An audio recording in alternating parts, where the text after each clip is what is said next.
Stop. Right now, wherever you are, whatever is pressing against your mind. Stop. I am not asking you to pause because your situation is ordinary. I am asking you to stop because you are closer to a wrong turn than you realize. This moment reached you for a reason. If you walk past it without truly listening, the days ahead may carry pain you did not have to feel. So, stay with me, give me your full attention, not just the surface of it.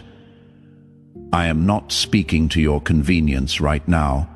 I am speaking to the deepest part of you that still knows the sound of my voice. You may feel like today is no different from yesterday, another heavy morning. Another list of problems sitting on your chest before you have even risen from your bed. But I see what is in front of you, and it is more than you are weighing right now. I see what your eyes cannot reach yet. I see what is forming just ahead, outside your line of sight. And I am choosing to speak now because silence would not be love. It would be abandonment, and I do not abandon the ones I have made. There is a quiet disturbance in you. You have noticed it.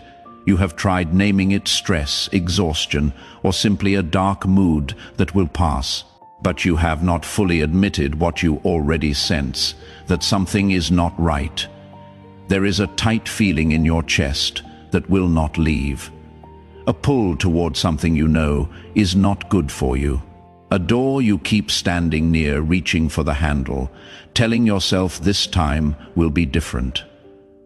I want to speak plainly about that door.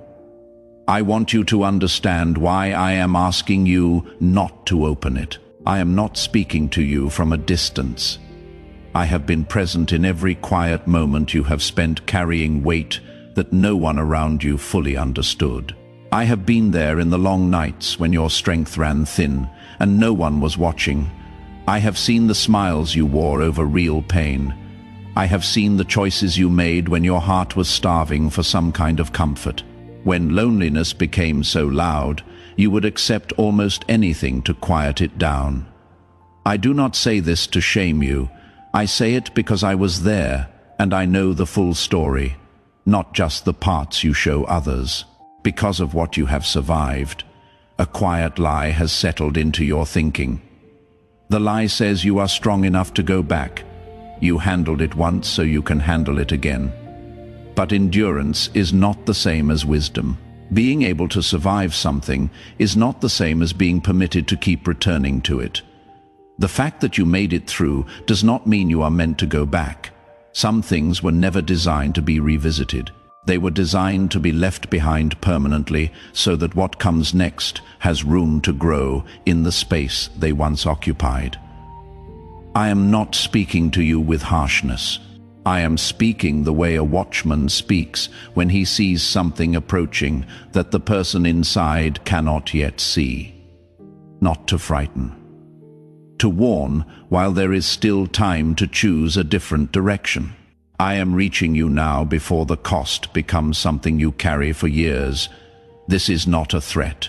This is mercy arriving ahead of the consequence. You have learned over a long time how to push through pain without stopping. You have learned how to fold everything difficult into the back of your chest and keep moving forward. Keep smiling, keep functioning.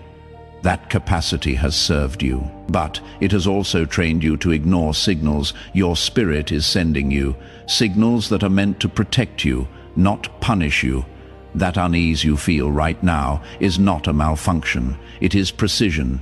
It is exact. I placed it there, and I am asking you not to silence it again. Declare your Amen if this word is finding its place in your spirit. So before you take another step in the direction you have been drifting, pause long enough to do this one thing. Be honest with me, not polished, not composed. Honest. Tell me what is pulling at you. Tell me what you keep picking up and putting back down. Tell me what you have been circling, rationalizing, negotiating with in your own mind. I already know all of it. I am not asking because I need the information. I am asking because something shifts when you stop hiding it. even from yourself.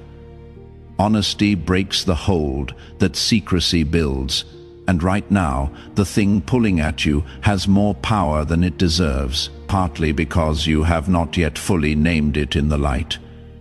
I have not brought you through everything you have survived, just to watch you walk back into what once broke you. You have come further than your current doubts give you credit for. You have healed in places you once thought would stay raw forever. There is real ground under your feet now, solid ground, not the shifting surface you used to stand on. Do not trade it. Not for comfort that lasts a few hours.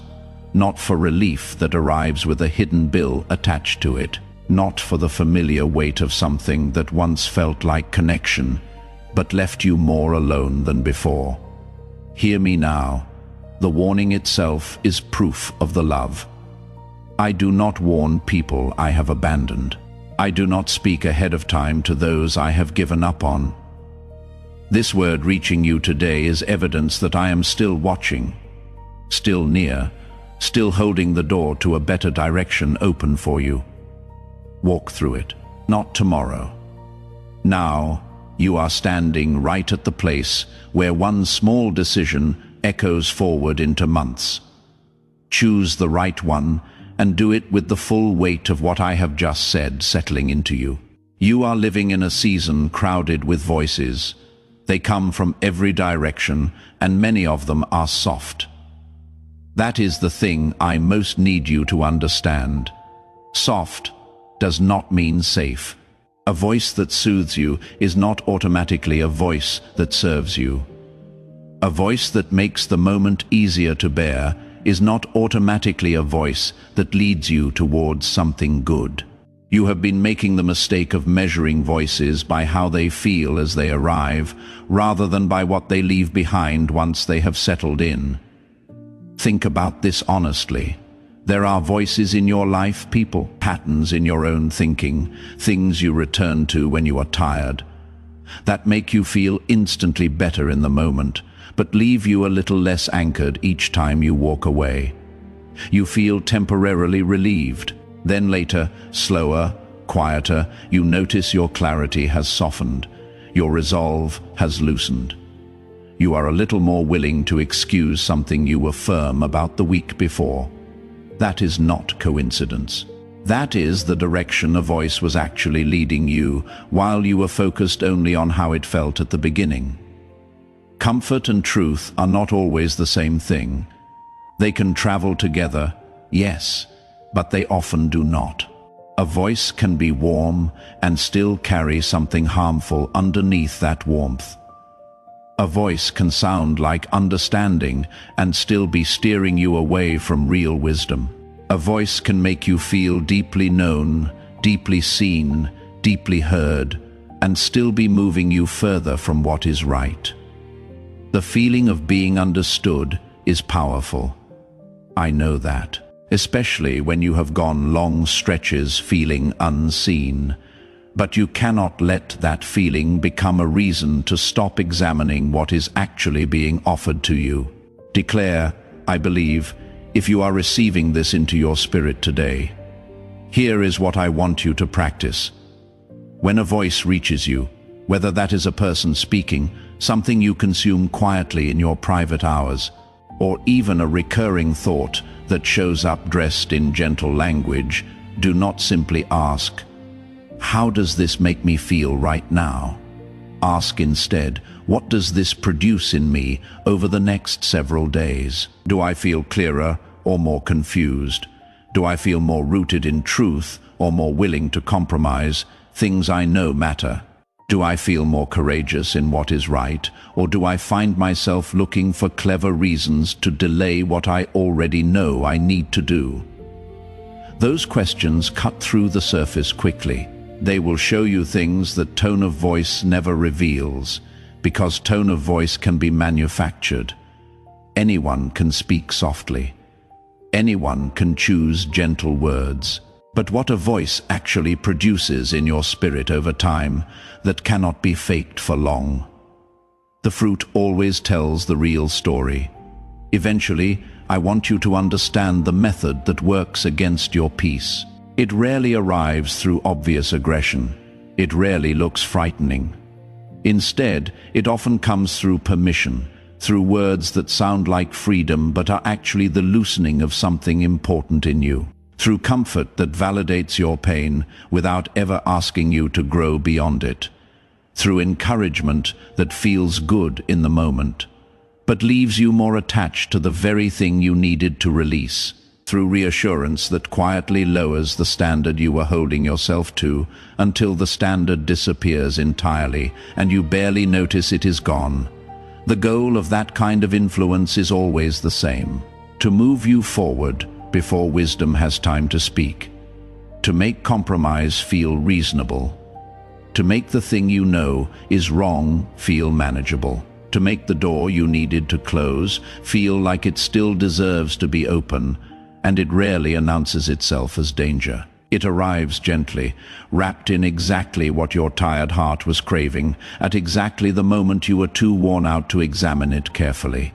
So I am asking you to raise a standard inside yourself, not out of suspicion toward every person around you, but out of a genuine commitment to guard what you have built.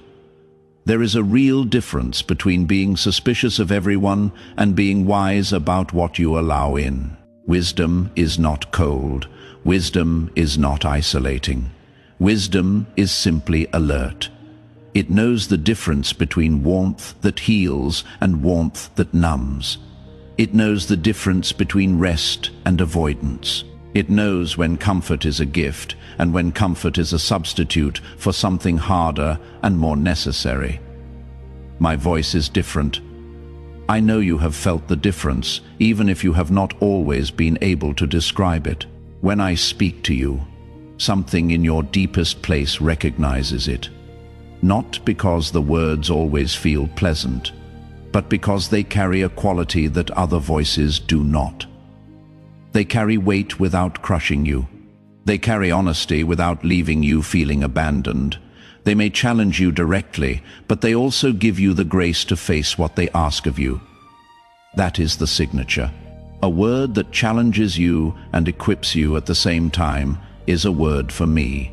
A voice that flatters you and slowly erodes your inner ground is a voice you need to step back from, regardless of how much you enjoy the way it sounds.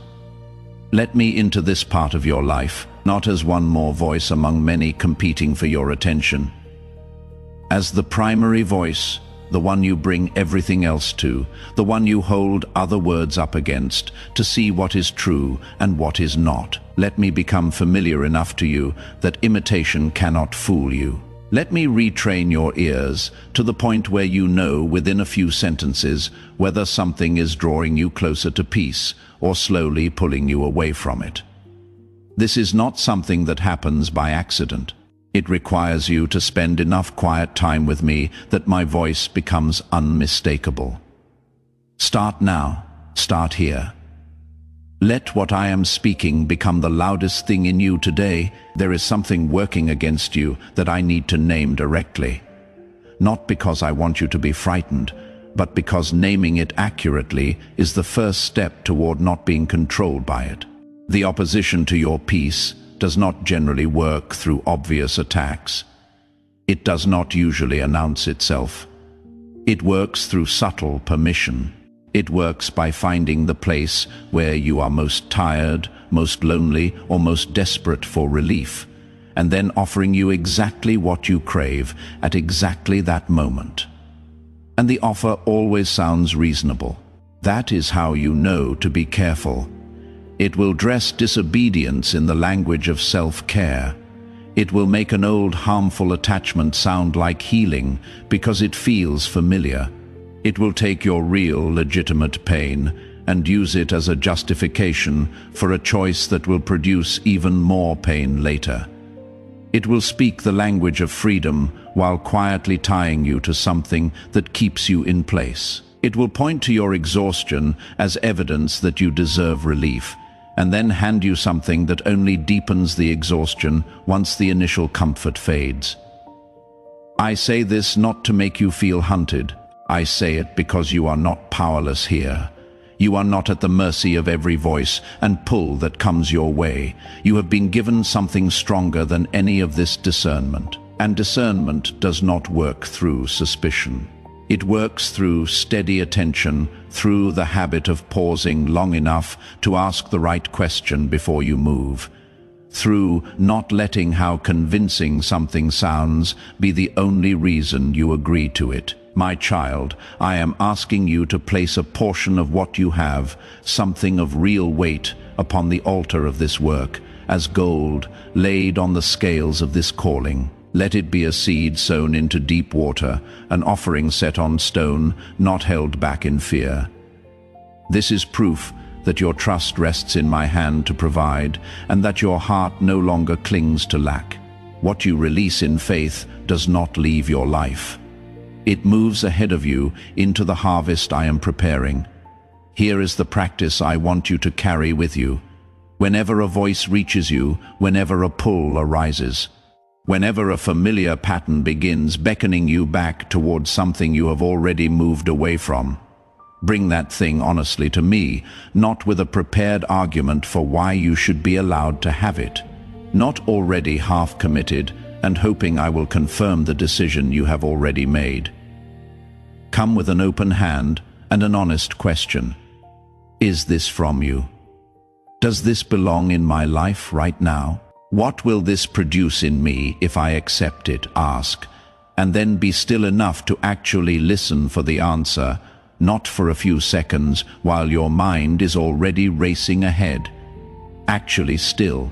Let the noise of your own wanting settle down, and then notice what rises in that quiet. Notice whether what was calling so loudly a moment ago begins to lose its urgency in the stillness. Notice whether the peace you feel when you are close to me increases or decreases when you hold the thing up to honest examination. These are not small observations. They are data. They are the exact kind of information that protects your future.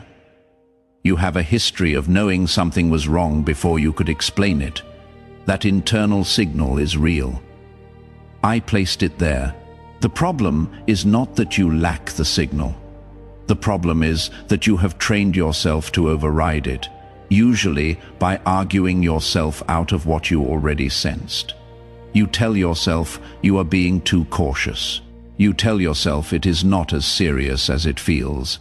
You tell yourself the unease is just fear of change, not a genuine warning. And sometimes that is true, but you do not decide which kind it is by silencing it. You decide by bringing it to me. There is something I want you to understand about the way I actually speak. My voice does not require chaos to be heard. I speak in the clarity that exists after the noise has died down. I speak in the steadiness present, when you have stepped back from immediate pressure and simply been still with me. If a direction only makes sense when you are spinning, if it only feels right when your emotions are at their most frantic, be careful with it. Truth does not need you destabilized to become convincing. Only pressure needs that. I do not manipulate you. That is an important thing for you to hold on to. Everything I ask of you comes with the grace to do it. Every hard word I speak comes with the strength to carry it. Every door I ask you to close. I provide the resolve to actually shut it and walk away. That is the difference. When something is genuinely from me, you will find, even in the difficulty of it, that you are not left without the resources to follow through. The path may not be easy, but you will not be empty-handed on it. Grow familiar enough with that quality that you can recognize its absence. Because when something that presents itself as divine leading leaves you feeling spiritually hollow, when it asks you to move but leaves you feeling divided and unstable on the inside, when it promises peace but produces inner noise, that is not my hand on your shoulder. That is something else wearing a convincing disguise. Come closer. Not just when you need rescue, not only in the moments when everything has already broken apart. Come closer in the ordinary moments, in the small daily pauses, in the quiet, before the day begins pressing down on you. Let me become the voice your spirit is most familiar with, so that everything else gets measured against it automatically. That is how you stay safe in a season full of noise, not by becoming suspicious of everything, but by becoming so anchored in the real thing that substitutes cannot hold you for long. Now I want to turn this conversation toward the people around you, because some of what is disturbing your peace is not a habit or a situation, it is a person. And this is an area where I have watched you be more patient than wisdom required and more loyal than was healthy. Not because you were wrong to care, but because you were measuring the wrong thing. You have been measuring safety by intention. You have been asking yourself, does this person mean me harm? And because the answer is often no, you have concluded that their presence must be acceptable. But safety is not only about whether someone wishes you well. Safety is also about what their presence actually produces in you over time. A person can have good intentions and still consistently leave you emotionally drained. A person can genuinely care about you in their own way and still keep you anchored to a version of yourself you have already outgrown. Intentions and fruit are two different things. I need you to start measuring the fruit. Ask yourself what happens to your inner world after time with this person. Does your thinking become clearer or cloudier? Does your resolve to do what is right strengthen or soften? Does your prayer life stay open and easy? Or does it feel like something has been placed between you and me? Does your self-respect increase, or do you find yourself making excuses for your own choices just to keep the peace? These are not small peripheral questions. They tell you what is actually growing in the soil of that relationship. Some people belong to an earlier chapter of your life. They mattered in that chapter. They may have even been essential to who you were in that season. But a new chapter has begun, and it does not automatically inherit every person from the previous one. This is not judgment on their character, it is simply the nature of growth. When a river changes course, it does not drag all the old terrain with it. It moves into new ground, and not everything from the old path can fit in the new one. I want you to release yourself from the idea that loyalty always means proximity. You can hold someone in genuine regard and still create distance. You can wish someone well from the core of your heart and still limit how much access they have to your daily life. These two things do not cancel each other out. In fact, sometimes the most loving thing you can do for them and for yourself is to stop maintaining a closeness that is no longer serving either of you honestly. There are people who keep you emotionally tangled in old patterns, not because they are trying to hold you back, but simply because they have not grown in the same direction you have. They are not villains. They are not your enemies, but they are not suited for where you are going next. And continuing to give them front-row access to your thoughts, your private hours, your vulnerable moments, and your decision-making is costing you more than you have been willing to admit. Your emotional energy is not infinite. Your attention is not a resource that automatically replenishes itself. When you pour significant portions of those resources into relationships that leave you more depleted than you were before, you are arriving at what matters most with less than you had. You are arriving at your prayers half empty. You are arriving at important decisions with your thinking clouded by whatever the last conversation stirred up in you. You are arriving at the things I am preparing for you next, without the full inner clarity those things require. I want to be honest with you about what I am doing in your relational world right now. I am making adjustments.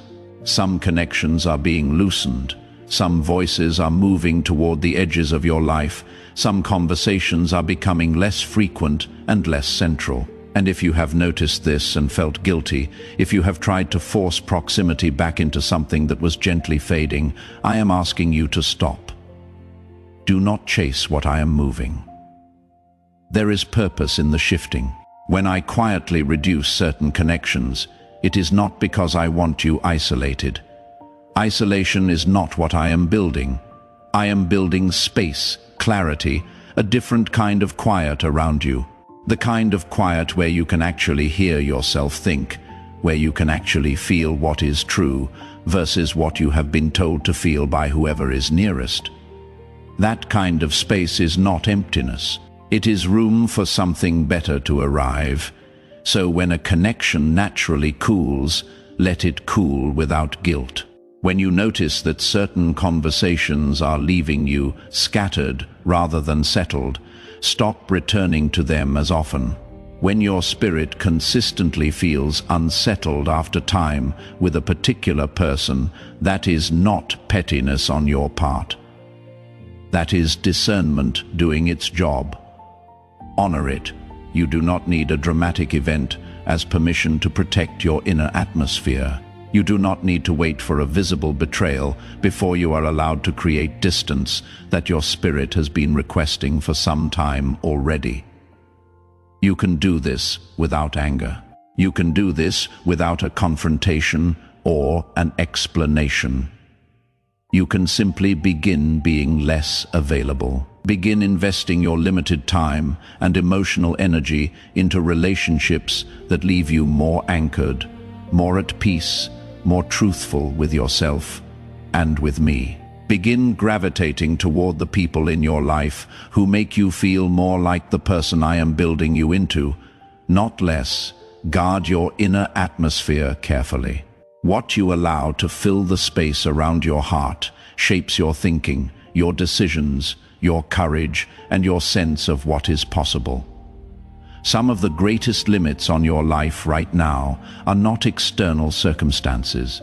They are the accumulation of voices, conversations, and connections that have been slowly contracting your sense of what you are capable of. Let them go and come into the open. I know what runs through your mind when I ask you to release a relationship. The objections are familiar. You think of the history between you. You think of the moments when that person was genuinely there for you. You think of their struggles, their pain, their own story of difficulty, and your heart softens immediately. You have always been someone who leads with compassion. You feel other people's weight, and it becomes your own almost instantly. I know this about you. I did not place that capacity in you by accident, but compassion and wisdom must travel together. Or compassion becomes a door through which everything enters, including what was never meant to stay. When compassion exists without the wisdom to know where it ends, it becomes something that costs you everything and benefits others in ways that do not always produce good things in their lives either. Endless availability is not the same as genuine love. Refusing ever to create distance is not the same as faithfulness. Sometimes the truest gift you can give someone is the dignity of encountering the real consequences of their choices, rather than always being absorbed into someone else's life, who quietly softens everything for them. So, when you feel that pull of compassion rising up as a reason to keep a door open, I am not asking you to silence it. I am asking you to bring wisdom into the room alongside it. Ask yourself honestly, is keeping this door open actually helping this person? Is it helping them grow, or is it simply removing a discomfort they should probably be sitting with? And equally, is this proximity serving the work I am doing in you, or is it consistently pulling you sideways from it? State, I trust if your heart is open to where I am leading you. Those are different questions from the ones your guilt usually asks. Your guilt asks, how can I close this door when they still need me? Wisdom asks, what is truly helpful here? And what am I simply doing to manage my own discomfort about maintaining distance? There is a real difference. And the answer matters, because sometimes what looks like loyalty is actually avoidance. Sometimes what looks like compassion is actually an unwillingness to face the discomfort of creating necessary space. I want you to become comfortable with a particular kind of hard thing, letting something end without needing it to end badly. You have believed somewhere in your thinking that in order to step back from a person or a connection, something dramatic has to justify it. A betrayal, a clear injury, a visible failure on their part that everyone around you would agree makes your decision reasonable. But that is not true, and waiting for that kind of permission is keeping you attached to things longer than you should be. You are allowed to step back from a connection because it consistently leaves you less than you were before you engaged. You are allowed to reduce contact with someone because their presence reliably clouds your thinking. You are allowed to let a conversation become less frequent because you have noticed that those conversations keep redirecting you toward old ground you have already walked away from. None of that requires an accusation or an explanation. It simply requires honesty with yourself and the willingness to act on what you know. Do this gently. Do it without contempt. Do it without broadcasting your reasoning to everyone around you. But do it. A quiet withdrawal is still a choice you are permitted to make. A gradual reduction in frequency is still a valid response to what your spirit has been consistently telling you. You do not owe every person in your life unlimited access to your time, your thoughts, your emotional labor, and your attention.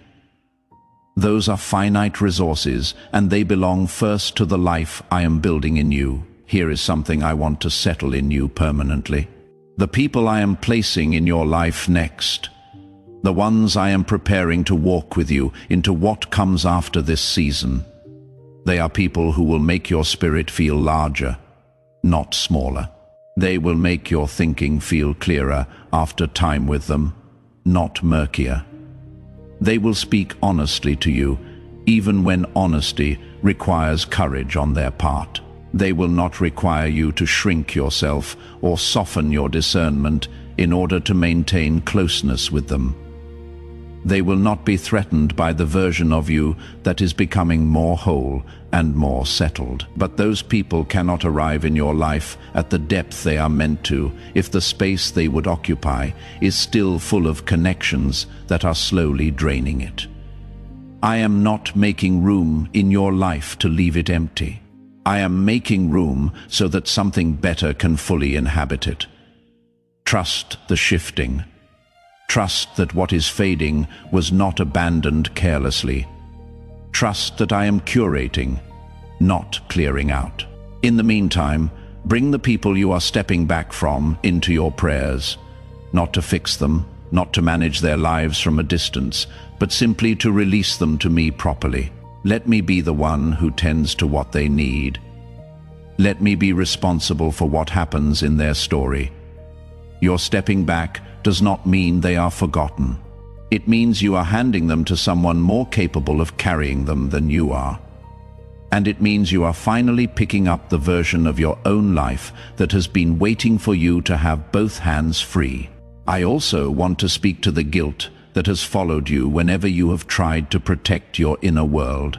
You have been told in ways both spoken and unspoken that needing space makes you selfish. That belief has been working against you for a long time. Generosity is real, and I value it in you, but it was never meant to mean a complete absence of self-protection. Even a field must lie fallow sometimes in order to yield again. Appropriate limits are not the enemy of love. They are often what keeps love from being entirely spent. Come forward, not with everything resolved, not with perfect clarity about every relationship and every person. Just come forward with the willingness to act on what you already know and trust that I will handle what your stepping back leaves behind. There is one more thing I need to address with you before we move toward the end of what I am saying. It is something that has caused you significant harm in the past, and it is active in your life again right now. It is the feeling of urgency, the sense that something must be decided immediately. The pressure that builds inside you when a person, a situation, or your own mind begins insisting that there is no time to pause, no room to think it through, no space for a careful prayer before the answer is required. I need you to hear this clearly. That kind of urgency almost never comes from me. I move with authority. Yes, I call you to action at times. I ask you to trust and step forward into things that are not yet fully clear to you, but I do not use panic as a tool. I do not depend on you being overwhelmed in order to get your cooperation. I do not create situations where the only way to obey me is to bypass your own discernment entirely. That is not my method. What you feel when I am genuinely leading you, even in the most courageous, most uncertain steps, is a deep steadiness beneath the challenge, a kind of settled clarity underneath whatever discomfort the obedience carries. Peace does not mean no difficulty, but it does mean a particular quality of stillness in your spirit that does not disappear the moment you stop running on emotion. What you feel, on the other hand, when pressure is driving you, when something other than my voice is demanding a response, is a quality of racing that does not settle when you try to slow it down. A tightness that grows louder the longer you do not give an answer. A sense that the entire opportunity will dissolve if you take even a few hours to pray and think clearly. That quality of pressure is not a holy nudge. It is a mechanism. It is designed to move you before your reasoning has time to arrive. And if you look back honestly at the decisions in your life that produced the most lasting difficulty, the ones you are still carrying the weight of, many of them were made in exactly that condition, not from deliberate rebellion, not from choosing darkness with full knowledge, but from hurry. From the moment where the emotional pressure became so intense that agreeing felt like the only way to breathe again. From the split-second choice made when your spirit was too fatigued to hold its ground and everything inside you simply wanted the pressure to stop. That is not your failure alone.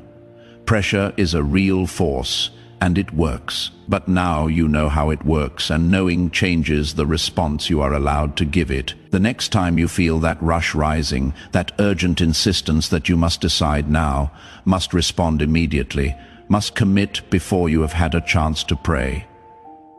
I want you to do one thing: stop. Not forever, not even for long.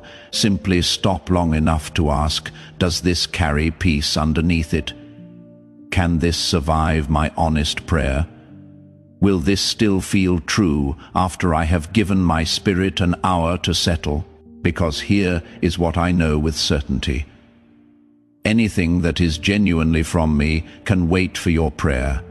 Anything truly meant for you does not evaporate the moment you choose to seek my guidance first. What I have ordained for your life is not so fragile that your pause will destroy it. If something disappears the moment you decide to pray before answering, let it go without grief. What can only survive the absence of your discernment was never something I placed in your path. The voice of pressure says, decide now or lose it. My voice says, bring it to me first. And what is real will still be standing when you return. I want you to train yourself to notice the difference between those two qualities, not by their volume. Pressure can shout and I can speak quietly, not by their tone.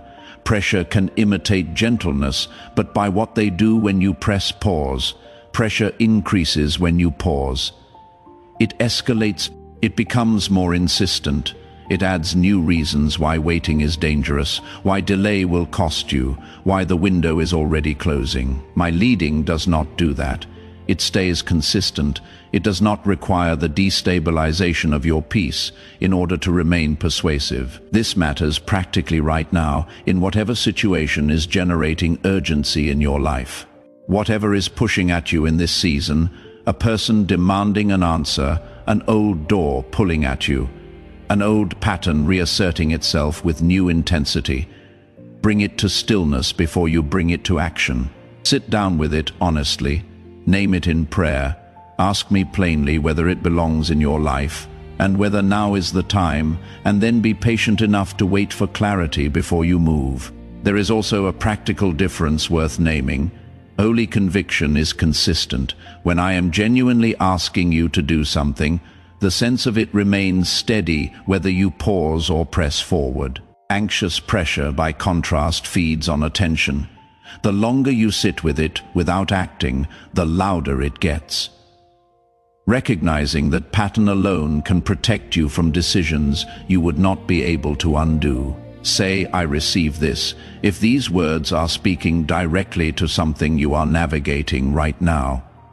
You are allowed to take time. You are allowed to say, "I am not ready to answer this yet."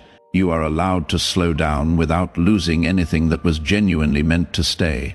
The patience you offer to a decision is not weakness.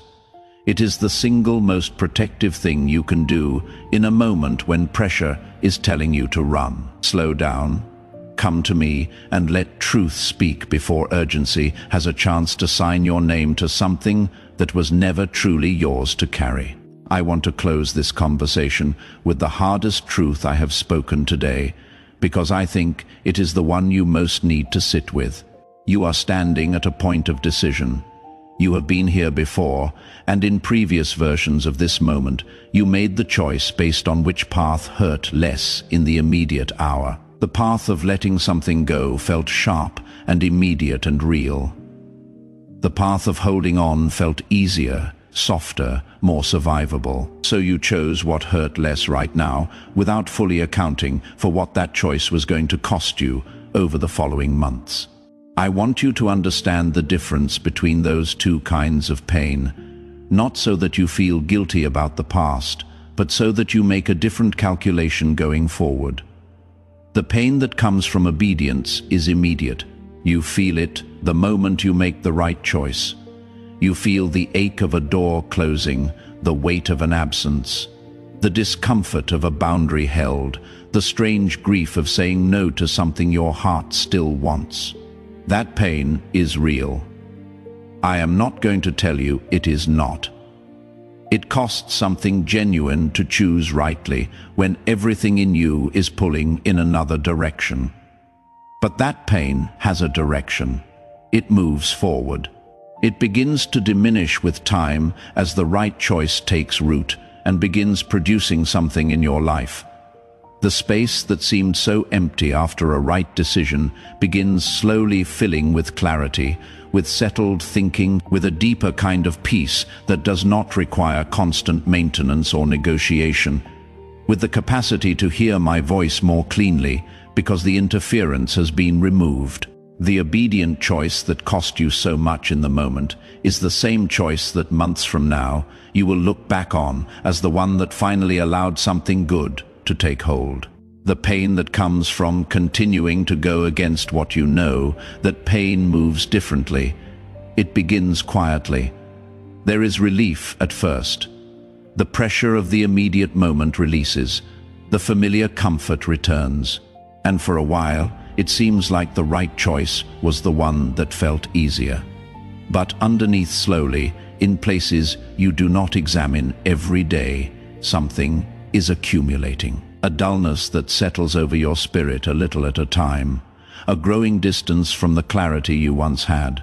A creeping awareness that the decision you made is now requiring more and more maintenance, more justification, more rationalizing, more effort to keep the unease quiet.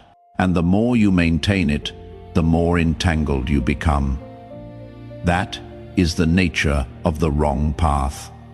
It does not immediately announce its cost. It spreads the cost out over time in small daily losses, until one day you look up and realize you have traveled a great distance from where you were meant to be, and the return journey is longer now than it needed to be.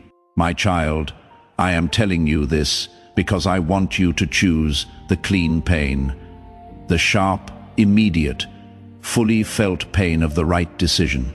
I want you to choose it not because I enjoy watching you struggle, but because I know exactly what waits on the other side of it.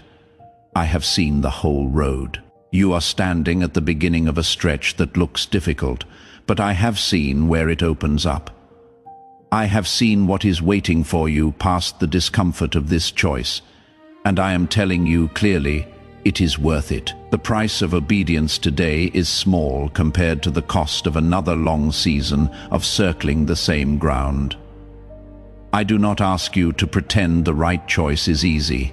I do not ask you to manufacture happiness about a decision that genuinely costs you something. I ask only for honesty and the willingness to act on what you know, even when it hurts, especially when it hurts. Because that is where faith actually lives. Not in the moments when following me costs you nothing, but in the moments when it asks you for something real. You have been walking with me long enough to have evidence. Look back at the right choices you made in the past that were painful in the moment. Look at what those choices eventually built. Look at the seasons that followed the decisions. The ones where you held the line, or let something go, or stepped back when every part of you wanted to stay. Look at what grew in the aftermath. That is the testimony, not of a life without difficulty, but of a life where difficulty was allowed to produce something lasting rather than simply prolonged. I am with you in what comes next, not watching from a distance to see whether you get it right. Present close, walking directly beside you through whatever the next hours and days require. When the discomfort of the right decision rises, I will be there in it with you. When the temptation to reverse the choice and go back to what was easier returns, and it will return probably more than once, I will be the voice steady enough to hold you if you stay near me. Stay near me, not just in the crisis moments. In the quiet, ordinary moments too. In the mornings before the day puts its full weight on you. In the pauses between one thing and the next. Let me be the voice you return to consistently, until my company feels more natural than the noise that has been filling the space instead. This is not the end of what I am building in you. It is a turning point in the middle of it. What you choose today does not determine everything, but it matters. It matters more than you have been willing to sit with, so sit with it now. Let the weight of it land fully, and then choose the right thing, not for how it feels in this hour, but for what it will build in all the hours that follow. I am not finished with your story, not even close. And what comes next is better than what you are holding on to now. Say yes if you are ready to take the next step forward with me today. We run on viewer support only.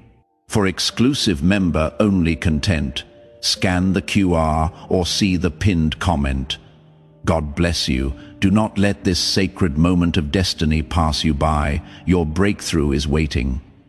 If you desire to deepen your connection, join Archangel Michael's Inner Circle immediately through the exclusive link in the pinned comment, whether by buying a coffee, making a donation, or becoming a member of our community.